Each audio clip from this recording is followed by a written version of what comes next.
Estamos aquí con la profesora de matemáticas Rita Vázquez, que ha impartido el taller de matemáticas para humanidades y ciencias sociales en varias ocasiones, y en esta ocasión le estamos pidiendo que nos cuente su aproximación en este taller como una referencia más de cómo pensar un taller de matemáticas para los estudiantes de las carreras de humanidades y ciencias sociales. Bueno, gracias Marco. Pues les voy a platicar un poco cuál ha sido mi experiencia dando este curso, que ha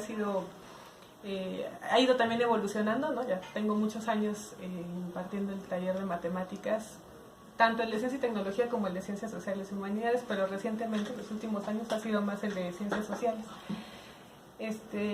Cuando Marco me hizo la pregunta, yo comencé diciéndole, es un poco un relajo, ¿no? O sea, son muchas aproximaciones, pero creo que en el fondo he ido concretando una idea, digamos, básica de qué es lo que me gustaría, que pienso que los estudiantes deberían de cumplir como objetivo al terminar el taller de matemáticas de ciencias sociales.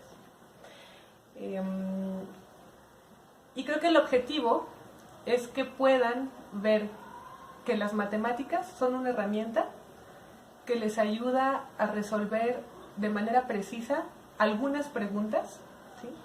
y que esas preguntas les pueden servir para resolver otras preguntas más en el ámbito de las ciencias sociales, del arte, de todo lo que les interese.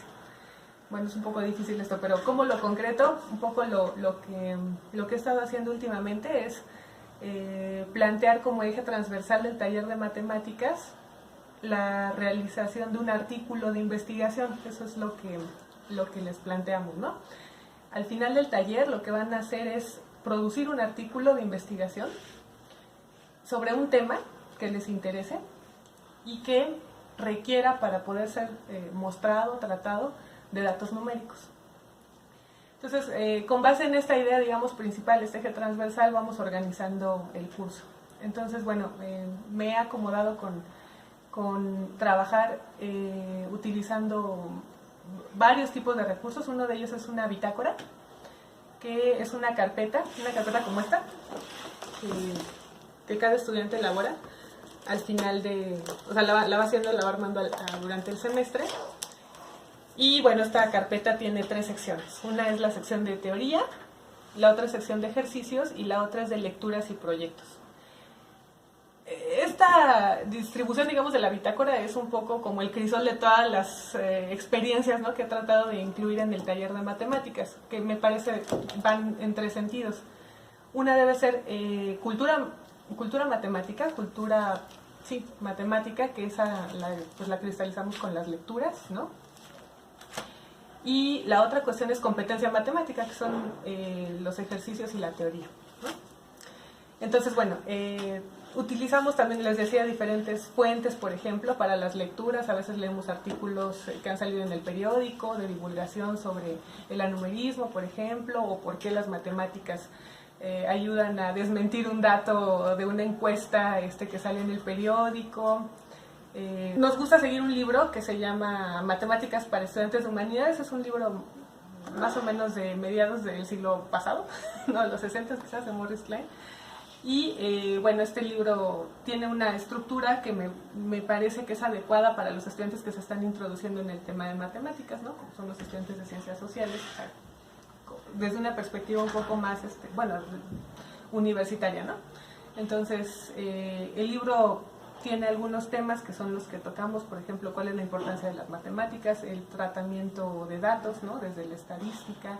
De repente hay algunas secciones como, por ejemplo, matemáticas y arte, que si el grupo tiene, por ejemplo, varios estudiantes de arte y patrimonio cultural y se interesan en ese tema, pues podemos tomar el capítulo de matemáticas y arte para leer, ¿no? Entonces, estas lecturas van acompañando una parte del curso. Ellos hacen la lectura, la comentamos en clase y respondemos algunas preguntas que guían la lectura y que normalmente planteo yo, pero que vamos planteando entre todos, ¿no? El otro trabajo tiene que ver con la realización del proyecto.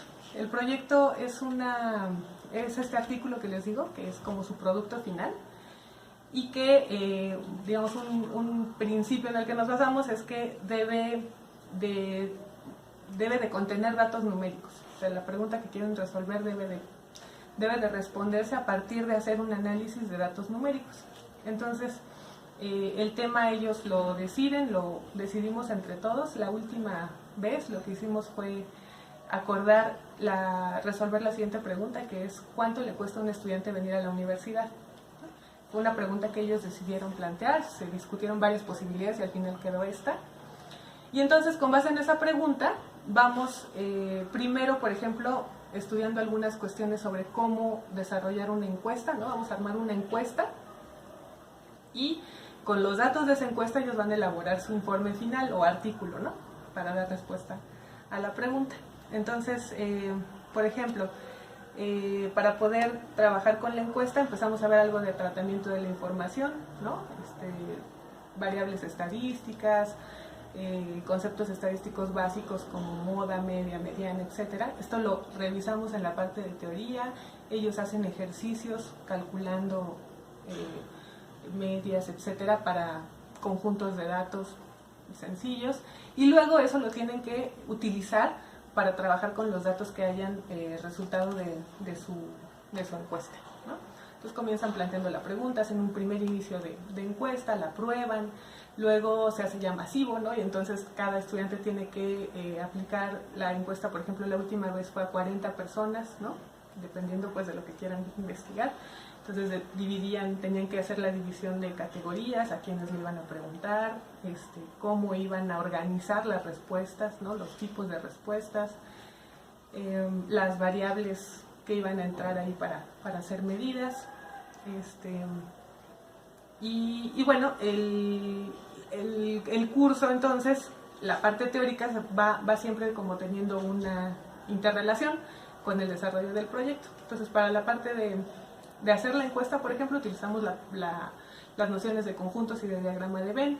Para ya, una vez que tenemos ya los datos, los empezamos a tratar con las variables estadísticas básicas, y utilizamos hojas de cálculo, por ejemplo, para hacer representaciones gráficas de estos datos.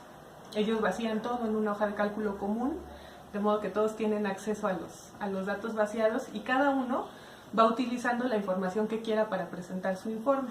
Entonces, por ejemplo, este es un ejemplo de uno de los informes que presentaron al final. Entonces, utilizando esta información de la hoja, que era bastante grande, la encuesta tenía como 40 preguntas, la estudiante que lo desarrolló decidió plantear una pregunta específica, que era: ¿las becas funcionan?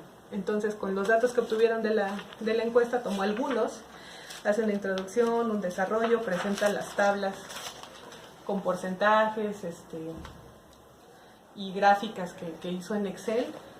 Digamos, esto se conecta con lo que en el curso vimos de cálculo de porcentajes y de representaciones gráficas. Y bueno, ya hace al final una conclusión sobre si las becas funcionan o no, ¿no? Entonces ese sería como el trabajo final que guía el proyecto, y en donde se van pues cristalizando de alguna manera los conceptos matemáticos que vamos revisando en teoría y ejercicios. Las lecturas apoyan todo el tiempo, es parte como de ir desarrollando cultura matemática, cultura científica, ¿no? Y bueno, en algún momento, no siempre estamos trabajando a la misma intensidad todo, ¿no? Hay un momento en el que el proyecto nos gana. Y eso es básicamente la idea que estamos ahorita trabajando con el taller de matemáticas.